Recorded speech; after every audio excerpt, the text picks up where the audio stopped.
What's up, world? What's I happening? already know, man. We here for another episode of Real Radio, man. Happy Monday. Happy Monday. Happy Monday, man. As y'all know, man, Real Radio, man, we are on a mission to empower the youth to be themselves. Creating financial freedom. Yes, sir. Yes, sir. Ain't no other way, man. It's your boy Calvin Darville, Carl Clark. What's happening, man? How you feeling, man? How was your weekend? Feeling great, man. Great weekend, man. Bang up weekend, man. Yeah. Well, man, it's so great, man. It sounds like you had an exciting weekend. Yeah, man. Had a good workout this weekend. Good tour day this weekend. I think we did I probably ran like 3 miles. Wow, that's nice. Yeah, man. Well, it sounds like you had a good weekend. My weekend was all right, man. Got some time to rest, relax. Yeah, I went to the concert, Kanye West concert. Oh, yeah, Ye was in town, man. Man, listen, bro. How was that? Ye puts on the show, bruh. Yeah. Top to bottom, start to finish. There was a period of time in the middle. Yak was there too, huh? Yak came out. I was mad. He wasn't there Friday. Yak, that's he was crazy. Ye was here with Friday and Sunday. Yeah, Yak wasn't there Friday. Pull out Yak's Friday. I knew Yak would. I would have came just for Yak. Sunday, bro. Yak couldn't even. Bro, let me tell you something, bro. Yak couldn't even do no more than 2 songs, bro. Why? It would have been a Yak concert. Yeah, turned it up. Up when it came out there, bro. Yeah. Yeah, but Kanye put on a show, man. Big shout out to Kanye West. Did anybody else did he bring any other artists? Northwest. He brought his daughter out. You know, what other artists? Well, she got songs. Okay. Well, other than his daughter. No. Well, she got songs, man. She's a legitimate artist. She got something. She That got people songs. listen to. Yeah, people in the crowd was saying her stuff. That you listen to. I've never heard of song. Okay, so any other artists? No, not that I listen to. Nah. Okay. Yeah, but great show though, man. Now, shout out to Ye, man. Ye is he is a trailblazer for sure. Somebody that I look up to, man. Somebody who really actually embodies what I'm talking about. For sure, the 100%. To be yourself while creating financial freedom. You know, can't nobody ever say Ye sold out. No. Ye was 100% himself. Said what he had to say. He don't care how you feel. Unapologetic. He is the living embodiment of what it is to pursue financial freedom while being yourself and not selling out just because you feel like you got to, or maybe someone has one up on you, or whatever it is. You feel me? Especially in the music industry, it's easy to do that because you got these people who got leverage because they've been in the game for a little bit longer. You know, they'll step to you like, hey man, I need you to make a song about this, or say this, say that. You know, I cut you a check or put you in a position to do this or that. You know, and a lot of people fold to that because, you know, it's just the nature of the game. Yeah, you know. But man, shout out to Ye, man. It looked dope. I mean, the whole concept and the whole performance with the Earth being there. I mean, that was top tier. That was amazing to see. Yeah, man. The light show is crazy. The Earth being there, even on certain songs, it spins faster. Like the Earth spinning the whole time, but on certain songs, it's spinning faster. It's clouds, man. Yeah, lights. Yeah, man. Big shout out to Ye, man. Great show. That's what's up, man. That's what's up. Great show. All right, man. So we got Brandon Marshall. Made headlines. So for those of you who don't know who Brandon Marshall is, he is a former NFL player, played for the Broncos and a couple other teams. Definitely one of the greats at receiver. He made headlines for making his kid run at 2 a.m. for discipline.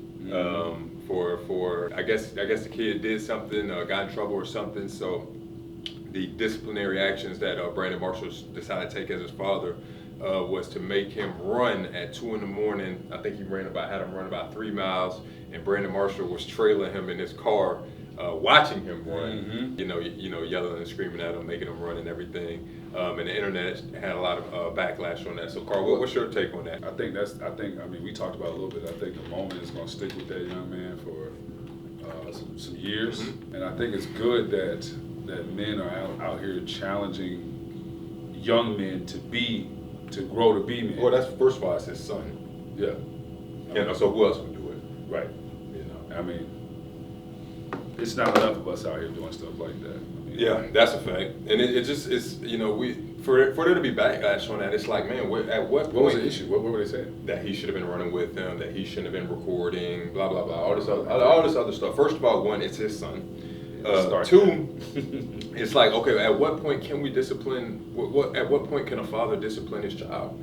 And you know, there's a whole bunch of backlash about spanking and everything. What would you rather see? Huh? What would they rather see? At this point, it's like you can't do anything. You just gotta let the child do whatever they want to do. Yeah, like that's what it seems like, the culture where they want to push it. But I mean, that's a child. The child needs to be raised. That's right. It needs to be brought up and guided, and you need to know wrong from right. How, as someone just entering the world, and we have our instincts and we have spiritual things that guide us, but as a child entering the world, how do we know wrong from right if we don't have someone to show us wrong from right? Yeah. And how do we know respect, how to show respect, to maybe people older than us if we don't have anyone to teach us that and instill that in us, especially being, for me, when I was young, I was full of energy, I was wild, so I needed that discipline and that structure to push me forward, man. Me, honestly, man, I was scared of my mom. I don't know about y'all, man. Like, I ain't try. I ain't even play. Like, you want to play? I had friends who cuss in front of they, I go to my boy Robert, man. Shout out to Robert, one Casper, man. Maybe he'll see this. I go to Casper house, man. They be in that cussing. Mom, shut the hell up. Nah. Come on, boy. Hey, man, that's gonna be my last day on earth, boy. I'm literally, I wouldn't even think about that, So, I think it's natural for like you said, coming into the world or into, the existence or whatever, or as a young kid, you learn everything, or a young person, you're learning norms and how to be. And I think at some point you're going to challenge the things that you learn. You're going to try to push against that. Yeah. And that's when it's important for us to step up and actually discipline them and raise them up in the right way. Yeah. So. And I feel like as a parent, it's your duty from 1 to 18 Yep. to raise your child. Yep. And do your best, put your best foot forward. After 18, obviously, at that point, it's time for them to make their own decisions. You still want to be there for guidance as a parent, Absolutely. because at 18, you're still A child. you're still a child and you're still young. Your mind, your mind hasn't fully developed. You're just entering the world. If you look at the animal, you look at the animal kingdom, lions and leopards. They raise their youth, Mm-hmm. and they don't just let the youth go out there and get killed. No. And like when a lion has, I think they call it, do they call it a lion a cub? I think they call it a cub. I think they're cubs. Yeah, the cub. Yeah. And the lion child stays with that pride for years. The mom for years, yeah. And the dad. The dad is there. Well, the dad is around.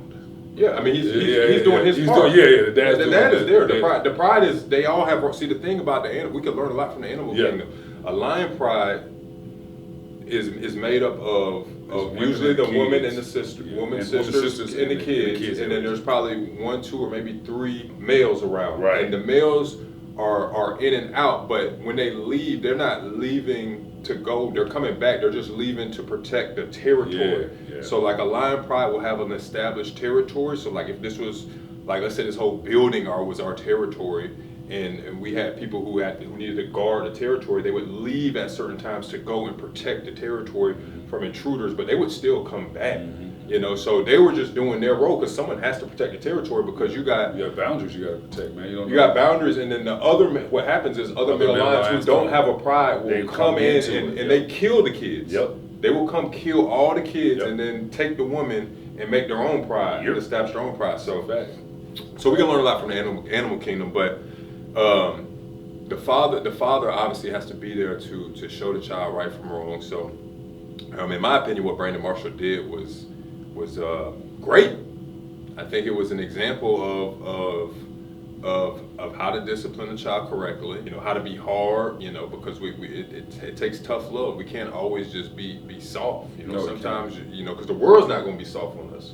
As we know, once you get into this world and you got to make some money and you got to provide for a family and provide for yourself. Ain't no handouts out here. You got to get up and get after it. That's right. And ain't nobody trying to hear no excuses about whatever. So I think what he did is helping show his kid, like, hey, once you get out here, man, like, there's no excuses, man. You gotta be able to do what you need to do. Yeah, and you gotta be able to push through. I think it's good to discipline a child that way anyway, because it's multiple levels, man. Like, he actually builds something health-wise. Yeah. He builds endurance, stamina, conditioning, as opposed to, whooping them or something like that. Mm-hmm. What does he get from that? Yeah. Which I'm not opposed to that. I'm not opposed to it, but I think it's time and place. Yeah, that should be, and it's circumstantial too. It's based on the circumstance too. Like, what are we talking about? Yeah, I think in all disciplinary actions, that's not the first option. It shouldn't be to whoop. No. That should be one of the last, like, hey, this is something big that's happening, one of the last things, and then, maybe we move to that, but it works up the scale. So, but I think what he did was he showed a different way of disciplining. Yep. You know, that maybe a lot of people weren't open to. So I think the video aspect was good because maybe it shows like somebody like, hey, I can try this with my child. Yep. Like, you know, and see how this works. Like if this works out. So. And I mean, it's on Brandon too. Like, yeah, the child is running the 3 miles, but Brandon's engaged. Yeah, You know what I mean? Like he's there with him the entire time. Yeah, Talking to him, motivating him the entire time. And that'll probably be one of the most memorable things from that kid's childhood. Yep. You know, like, hey man, when I got in trouble, my father used to make me run around the neighborhood or do whatever, and like he gonna remember those times. Like I remember the times when my mom used to discipline me, for real. I don't forget those times. Yeah, me too. Next thing we got is Serena Williams back at the Wimbledon at 44. Yeah, man. Yeah, man. Serena Williams is back in Wimbledon, man. I want to say, I'd have to look it up to be sure, but I want to say she got her last title in maybe 2016. So she's going back as a solo tennis player, man, at 44 years old. I mean, I don't know what anybody else gets from that, man, but I get from that. It's never too late. There's no excuses, and I mean, if it's in you, it's in you, man. And Yeah, I mean, no excuses. At 44, man, I mean, it's admirable. How long? She retired, right? She retired, yeah. How long was she retired? What, a couple years? Yeah. I think it also shows just, man, having a purpose. She's back. You know, Yeah. like we all got this dream of like, oh, I'm gonna retire, go, you know, sip, mimosas on the beach or margaritas on the beach or whatever on the beach. And a lot of times, the people who get in that position to do that, they'll be gone for a year or two and be ready to come back. Ready back, yeah. And that just shows the power of having a purpose, having something to fight for, having something to push and strive for. Like, you can only wake up and drink margaritas for so long until it's like, man, all right, man, what are we doing? Yeah. Like, what is my life's purpose here? Like, what am I going for? Like, who am I impacting? Like, I think that's innate in us as humans. Like we complain about coming to work, but work really gives us something to push for. Who am I helping? Yeah. You know, we don't want to just be sitting around doing nothing. So I think Serena Williams doing that, it just shows like, you know, that like it's just another example of like always wanting to push for more. Yeah, I agree with you, man. I think, it's one of the, I don't know what the statistic is on it, but people that retire and don't, you know, do anything else, they typically don't last too much longer. They, you know, expire. Oh, like you're talking about like past? Yeah. Because they just don't have anything else. So no purpose, nothing driving them. Yeah. So you're right, man. It'll be tough to come to works, you know, and tough to do whatever it is you do. But that's truly what's keeping you here. Truly what's driving you, man. And she's an inspiration to me, brother. Like, I'm 43.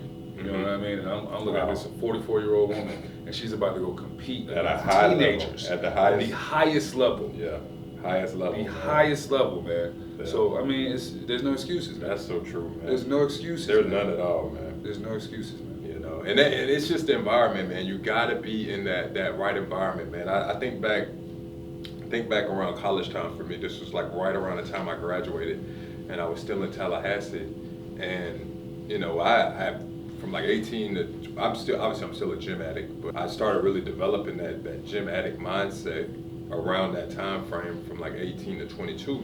So when I graduated college, you know, and football was, you know, over for me, I was still getting it in, you know, still doing the same workouts that I did for football. So obviously my physical body was reaping the benefits of that. So I remember one time I was like, probably like 23, and I seen one of my old teammates in Walmart, and you know, I'm in there swole all up and everything, and you know, this about a year after football, he done already got out of shape. So he like, man, you still working out? Like, for what? Bro, for life. Yeah. You know, like, and it's just that mindset, you know, and like, you got to be in the right environment, because when he said that, like, it did make me I didn't stop, but it did make me question myself at that point, like, so really, man. So what you're saying is, imagine if you had 3, 4, 5 guys like that in your ear. Yeah, I might have stopped. You know, but imagine if you got 3, 4, 5 guys in your ear on the same beat I'm on. You just going, man. Oh, yeah. And that's why, like, your peak, like, you think that your peak has to be 22 or 23 or 27. But you got Serena Williams, 44. Tom Brady was, 43 when he won a Super Bowl. You got LeBron James, 41? Mm-hmm. You know, is there really a peak? You know, or is it all about, I feel like God keeps putting this here in the room, but how long have I said environment? Environment is everything, is man. Yeah, man. Everything, man. Yeah, man. If I go back to the crib, man, we can go back to where my people from, Pahokee, Florida, man. What time it is? Probably some of them still sleep. Some of them probably still sleep. That's crazy. Workout today? Yeah, nah. They not that ain't even like anywhere on their radar. A workout? A workout? It's not even like something like they even like imagining to do. Mm-hmm. And it's just, that's the environment. Everybody there on that speed, you know? So it's like, man, just, you know, just stay in a good environment, man, because you don't know your peak. To me, I mean, at this point, you know, we was talking about it last week, Darius, you know, like people are living longer. Yes. You know, people are living much longer. Living better lives. It's not surprising when people live to 100 years old anymore. Not anymore. And I think it's going to continue to be like that Yep. because obviously technology is advancing. People are more aware of what they eat and how it affects their body. Yep. I think people are trying to take better care of themselves. Yeah. And those who don't take care of themselves are aware. So it's kind of just like a decision. Mm-hmm. It's like, hey, I haven't made this decision. I think even the jobs people have to work is not as, like, I think back in the day it was more strenuous? Yeah, more strenuous physical labor in a factory, maybe breathing in the wrong type of oxygen and like, you know, working in car factories. Fumes and stuff. Yeah. So mold, whatever. And today it's a lot more safer. Yeah. So man, I love to see what Serena Williams doing, man, to be in her position, multi-millionaire, probably almost close to billionaire, to be in that position and still want to get after it and still want to be an example for the younger generation, be an example for me, be an example for you. For sure. You know, because she could be doing other things. She could be, you know, like some of these other people on OnlyFans, taking off their clothes, doing crazy stuff, you know. But nah, she's like, hey, I'm gonna do what I love. I'm gonna do what I'm passionate about. I'm gonna do things that are hard. Yeah. That are not easy. It's hard. Yes. You know, like because it could be easy. Yeah. It could be. I mean, she just had children. The easiest thing for her to do is to sit home and, you know, I mean, she could sit home. I didn't even know that. She had children. Yeah, man. So she could. That was her first whole career. Because she didn't have children. Didn't have any children. So she just had some. Yep. Wow. Her whole career had kids. She could be sitting at home, raising her family. No one would judge her. Not at all. Yeah, which she could very well do that. That would be admirable as well. You know, but you know, she's going after it. Yep. You know, so we got to continue to go after it, man. Stop making all these excuses. You know, if someone's 44 and they can do it, which is not old. I think old is going to change, man. Old is changing for sure. It really is. It really is. You know, because I think we're becoming more aware of people. Like, man, like people could live longer. We just got to take care of ourselves and take care of our body and take care of what God has blessed us with, and we'll be good to go. Say that. All right, Shout out to you, Serena. Shout out to Serena. Main topic today, man. So why winning the morning is critical to success, man. I'll just phase it. I'll just put it like this, man. Changing my morning routine took me from being broke to owning a multi-million-dollar company. Talk about it. Talk about it. That's just the honest truth. You know, if I had a young kid in front of me, that'd be one of the first questions I ask him. You know, what's your morning looking like? You know, how does your day start? Tell me about how your day started. If they were trying to set themselves up for success, you know, you're 22 years old and you're like, man, like, what do I do, man? One of the first questions I want to know about you is like, how does your day start? You know, do you just roll out of bed and just go to work? Like, is that it? You know, do you try to get a workout in before? Do you talk to the man above? Do you write your goals? Like, how soon do you get up? How soon do you get up? Before you got to go to work? Yeah. Like, are you giving yourself any time before that? Are you getting up right before you got to get up and go? Yeah. You know? Yeah. Winning the morning is critical to success because your morning is going to set up your day. And you can actually accomplish a lot in the morning so that when you get into the day because what we got to understand is we're trying to separate ourselves from average. Okay, so if we say we want to be great, by definition we cannot be average. So we have to separate ourselves from the average. The average person is probably going to get up around 7, 8 o'clock and just get started with their day and just go into their day. But if we want to separate ourselves from them, we need to be around that 4, 5, no later than 6 o'clock mark. And I know a lot of people don't like to hear this, but it's just the truth, especially in the beginning. Now, once you have some type of success, you could probably wind it back a little bit. But honestly, once you start having that success, you're not gonna want to. You're gonna want to continue to lean on it and see the benefit. Yep. I'm telling you, when you get around that 4 or 5 o'clock mark, it's inevitable for you to be better than the average person, because one, you have more day already. You're already starting off. Yeah, you have more day than the average person. If I wake up at 4, I'm in the gym by 5, I'm out by 6:30, I'm at the crib by 7, I take a shower, so now I got 7:30 to 8:30 before I go to work at 9 to win. I could, if I'm a salesperson, I could hit some sales videos, let me get some sales training in. Or watch some videos. Watch some videos, get some training in. I can read my script, I can rehearse, I can read my body. Like, there's things you could do in that time frame. So now by 9 o'clock, when the average person is just trying to get in, and you feel me, like spilling coffee all over themselves, and you coming in, okay, I done worked out, I done read, I done maybe meditated, and now I'm ready to start my day. Like, you're already steps above this person who gets in at 9 o'clock and they still waking up. Then this person who gets in at 9, maybe they want to work out. So now when 5 o'clock hits and they're off, they now have to go work out. When boom, now 5 o'clock hits, you could stay later. If you're a salesperson, you could get more calls. If you're in whatever you're doing, you could lean into your craft. If you're a business owner, you could take more appointments. Whatever it is, you can now lean into your craft because you have more day, because you don't have to stop to go work out. So not only do you win the morning, but it still sets you up for evening success as well, because you have more day. Yeah, you get so much done earlier in the day, man. It just like you said, it just sets you up to knock down the rest of the day. So you're waking up earlier now. Yeah. When did you used to wake up?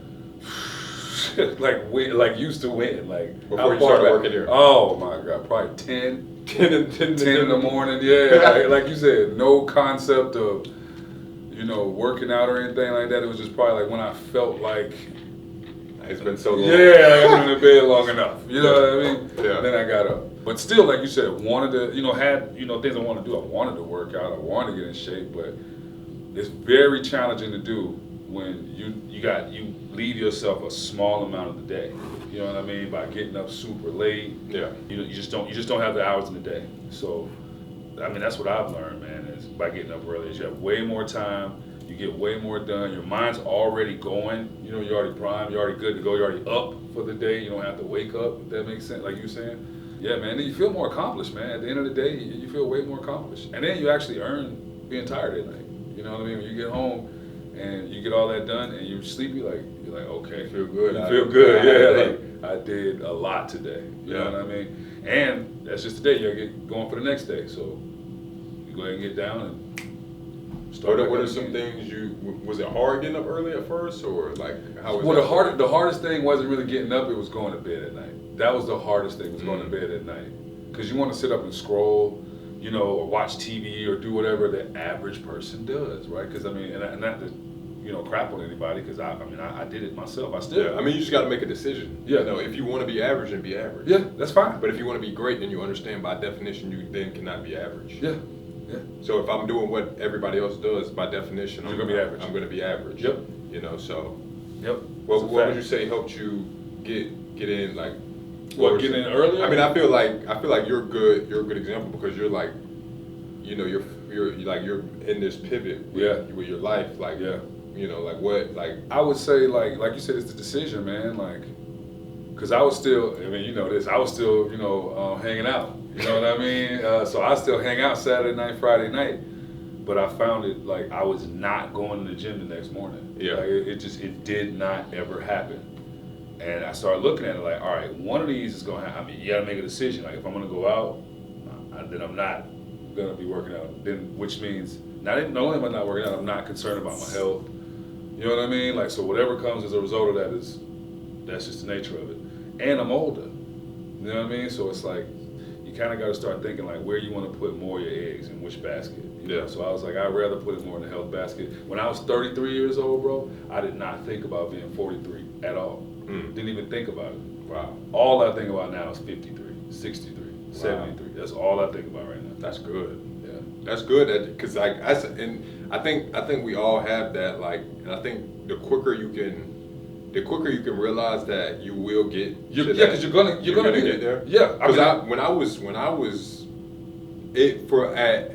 I say it started registering for me at about 23, 24. Mm-hmm. But when I was 18, 22 seemed so like far it just away, seemed bro. like it never happened. Yeah, like it was like like I was doing crazy stuff. Like I'd take out student loans that I didn't need and be like, I'll deal with it when I graduate. Like, but it just felt like that time was never gonna actually come. Mm-hmm. Like it just felt like you was gonna be young forever. Forever, yeah, man. It's like I'll deal with it when I have to deal with it. But now it's like I know, I'm able to make a decision knowing that, I will reach my 40s. I will reach, and I want to do my best now to put myself in a position to not make it hard for myself when I'm at that age. That's right.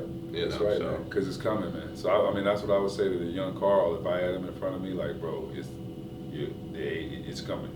There's nothing that's gonna stop it. Lord willing, no accident or anything like that will shorten your lifespan. But other than death, it's coming. So you really need to start focusing on that. So I think that's really what it was for me, the realization of like, I'm getting older and it's harder to do. Because when I was younger, it was easier to do that. When you're 20-something years old, you can go out all night and pop up in the morning. Yeah. Be good. I feel like you do it older. It's just like when you're 20, you ain't got no responsibilities. Yeah. And the environment allows for that. It's like not only do you have no responsibilities, everybody else who's 20 is doing it. No one looks at you crazy. Nope. But like when you're 30 and you doing that, people look like, bruh, come on, man, let's grow up. You feel? Then I make you 40 still. It's like, bruh, what are you doing, bruh? Yeah, you got kids out there. You had kids. Your kids are doing it now. So you're like, oh yeah, I can't be doing what my kids are doing. That's crazy. Yeah, it's gotta be a line somewhere. Yeah. So, start one in the morning. And you gotta understand you gotta sacrifice certain things. You gotta sacrifice the now for the later. Yeah. One thing that really helped me also, man, is like a lot of people live by YOLO. Like, oh, you only live once, but what does that really mean? Because I feel like if you were really on the YOLO time, you wouldn't waste no time. You wouldn't make certain decisions. You understand you only get one of these. Exactly. So if you were really on some you only live once, you wouldn't make stupid decisions like, oh, I'm gonna blow this money because I only live once, or I'm gonna take this vacation because I only live once. Because if you only live once, life is from zero to when you expire. Mm-hmm. That's the entire living. So I'm only in this moment. And the decision that I make in this moment affects all that I got down the road. Yep. So like, if I only live once, why would I make a stupid decision that's gonna throw off all the living that I still have left to do? Listen, man. Talk to him, man. Think about that in the time. Like, you only live once, but life is long. Life is long. Yeah, it is. It is. Like you got years to go. Unless you expire, but you got time, so you want to set yourself up so that once you reach that age, you can look back and be thankful for the decisions that you made and not be regretful. Oh, for sure, man, for sure. I like the way you put that. Like you got, I don't know, man. These sayings, man. We got to be careful with these sayings, bro. Like kids, y'all got to be careful with these sayings. This YOLO stuff, like you got to be careful with it, man. But like you said, I would look at it from a perspective of this is the only opportunity I got, so why not make it the best one?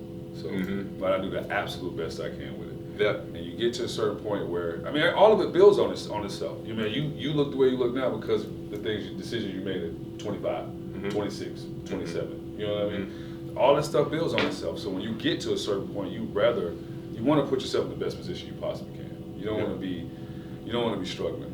Like I didn't start working out about 2 or 3 years ago. I think I started maybe in 2019 or something like that. But to get me at least to where I was in a position where I could be how I look now. You know what I mean? But if I hadn't done that, it would be even harder. Meeting you and starting in like 23 or something like that and never having worked out, it would have been even harder. Yeah. So, and then I think about when we first started working out, one of the questions you asked me, I think it was probably a couple months in or something, he was like, how you feeling? I was like, I feel pretty good. He's like, what do you think you look like if you didn't miss any days? Because you remember back earlier it was like, you're missing days. I was like, all right, you're getting consistent, but imagine how you look now that you're consistent, had you been consistent the whole time. You know what I mean? So, yeah, man, it all compounds or compiles. It's all relevant. It all matters. So yeah, make your next move the best move, man. Yes, sir. Yes, sir. Love it. So, man, win your mornings, man. I'm telling you, your mornings can set your day up for success.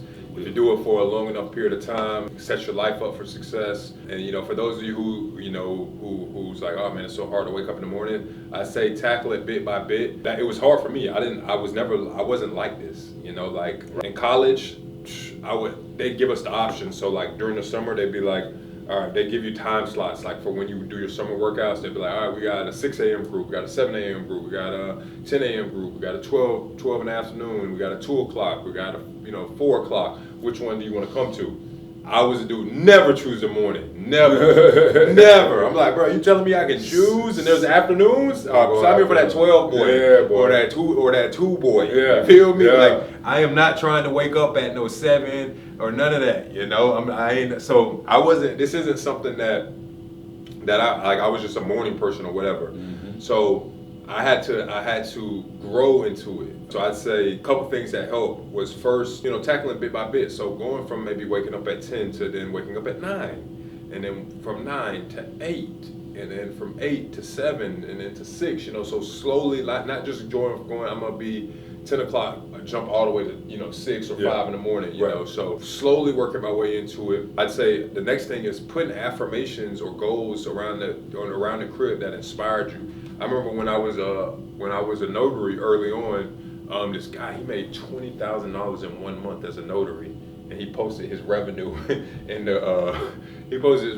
his group message that we had. Damn. And when I might still have a picture of my phone, but when he he put that in there, man, I wrote that thing on a sticky note, and I put my clothes out on my bathroom counter, and I put the sticky note on the counter, and it said $20,000 in revenue in 1 month. Get your ass up.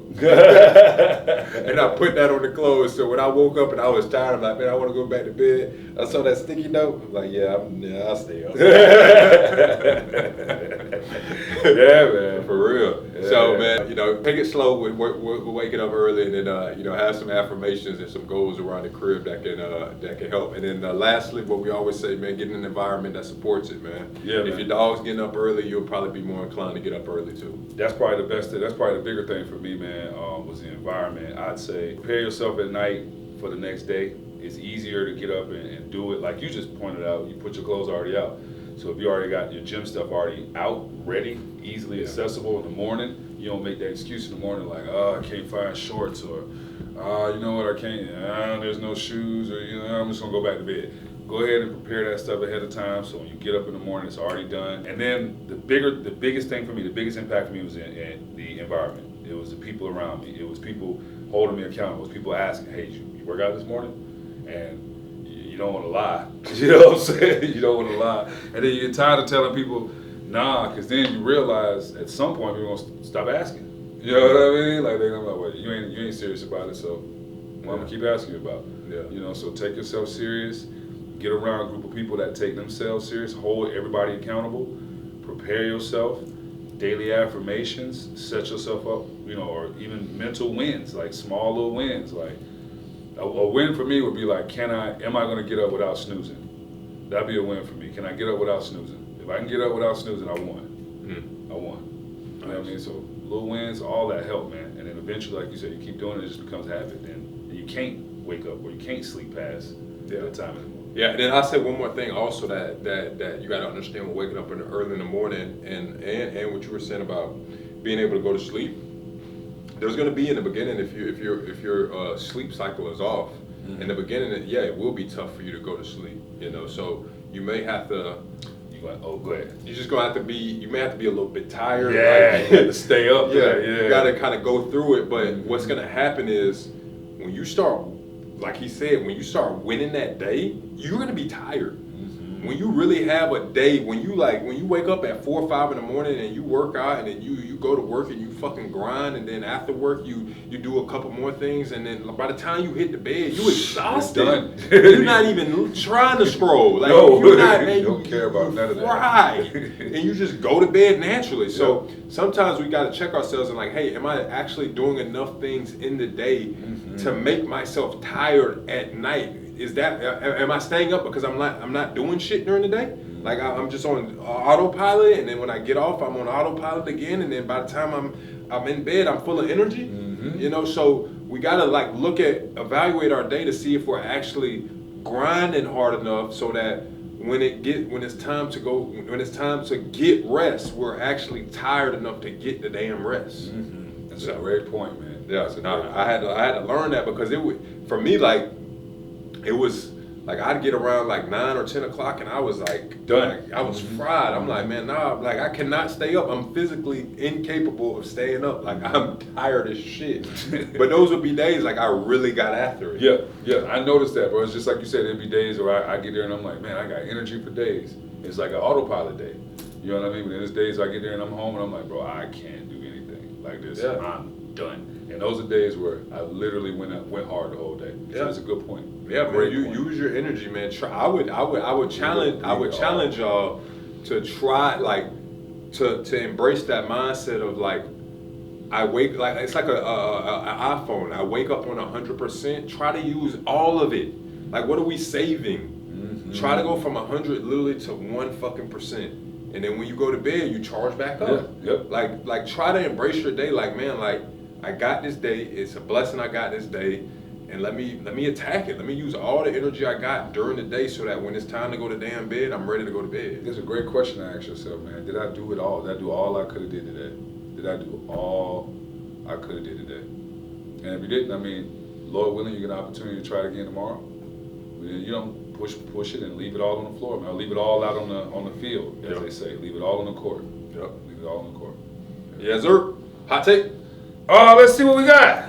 Yes, Look, you had something. I got one, man. I'm going to get I'm ready to go, man. All right, man. I'm gonna say. Oh, I got one. Yeah. My hot take is: don't talk about what you would do if you were in a certain position. Don't talk about what you would do if you were in a certain position. Just do it. Just do it. Nobody has time to hear about what you would do if you was the head coach, or if you was this, or if you were that, or if you were whoever. Like, just do it. Because a lot of times what happens is we think we would do things a certain way if we were in that position, but there's a lot of things that we don't know about that comes with the position. And this happened to me early on, like when I was a notary, like I thought, I'm like, all right, I'm gonna be a signing service owner. It's gonna be easy. Like literally, I'll just contract the work out. I don't do anything else. Like that's what I thought it'd be. And I was rudely Sadly mistaken. Yeah, sadly mistaken. Like, you know, so you know, if you like, you know, you at football games and everyone's shitting on the coach, like, oh man, like if I would have made this decision, I would have made that decision. Like, well, do it. You know, but a lot of us, we can't even get into the position that person got to be able to do it, and then we don't understand all the nuances that come with being in that position. Like if you're a head coach, the nuances of being a head coach, I can only imagine. First of all, you're the leader of 18 to 22-year-old men. You're the leader of 100 of them. So all of them are looking up to you, and you have to hold yourself to a certain standard. So that's already enough pressure in and of itself.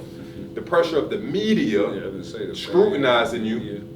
Now you got your coaches, you got to give them a game plan, you got to make sure all the coaches are performing at a certain level. You got recruiting, you got and then you got your family, so you got outside factors. If you're a head coach, you still got to be a good husband to your wife. So now you got outside factors of that. If you got children, you still want to be a great father. So all these nuances are applied to that person. And then you got the one person like, oh man, he should have did this. Like, you don't even know, because you just don't know what come with it. You got boosters, you got alumni. I'm just giving an example of a head coach. You know, you can apply this to anything, business owners, whatever, managers, whatever. You can apply this to whatever. But as a head coach, you got boosters, alumni. They're donating money, so they want to see certain things. They're gonna give pressure to the outcome and everything. So it's just. I'll say it one more time, man. Don't talk about what you would do if you were in a certain position. Just do it. Then we don't even need to talk about it no more. That part, I like that a lot, brother. What I was thinking about, man, as it pertains to my own personal career, lock in on one thing and then everything else will be clear. Everything else will become more clear. When I think about how I started off my, I guess, professional career as a young man, and I wanted to be a jack of all trades. Yeah. I wanted to learn as much about everything as I could. And let me tell you, bro, you really just set yourself up for failure. If you try to think of it like set yourself up to be average. Yeah, man. You try to think of it like building a village, man. It's like you're taking some boards and you're putting them here for this church. Then you're gonna go over on the other side of the land and maybe put some gravel down for a road. And you go way over here, maybe put some bricks down. And none of this is in any sort of pattern, or you're not building anything. You just got stuff spread everywhere.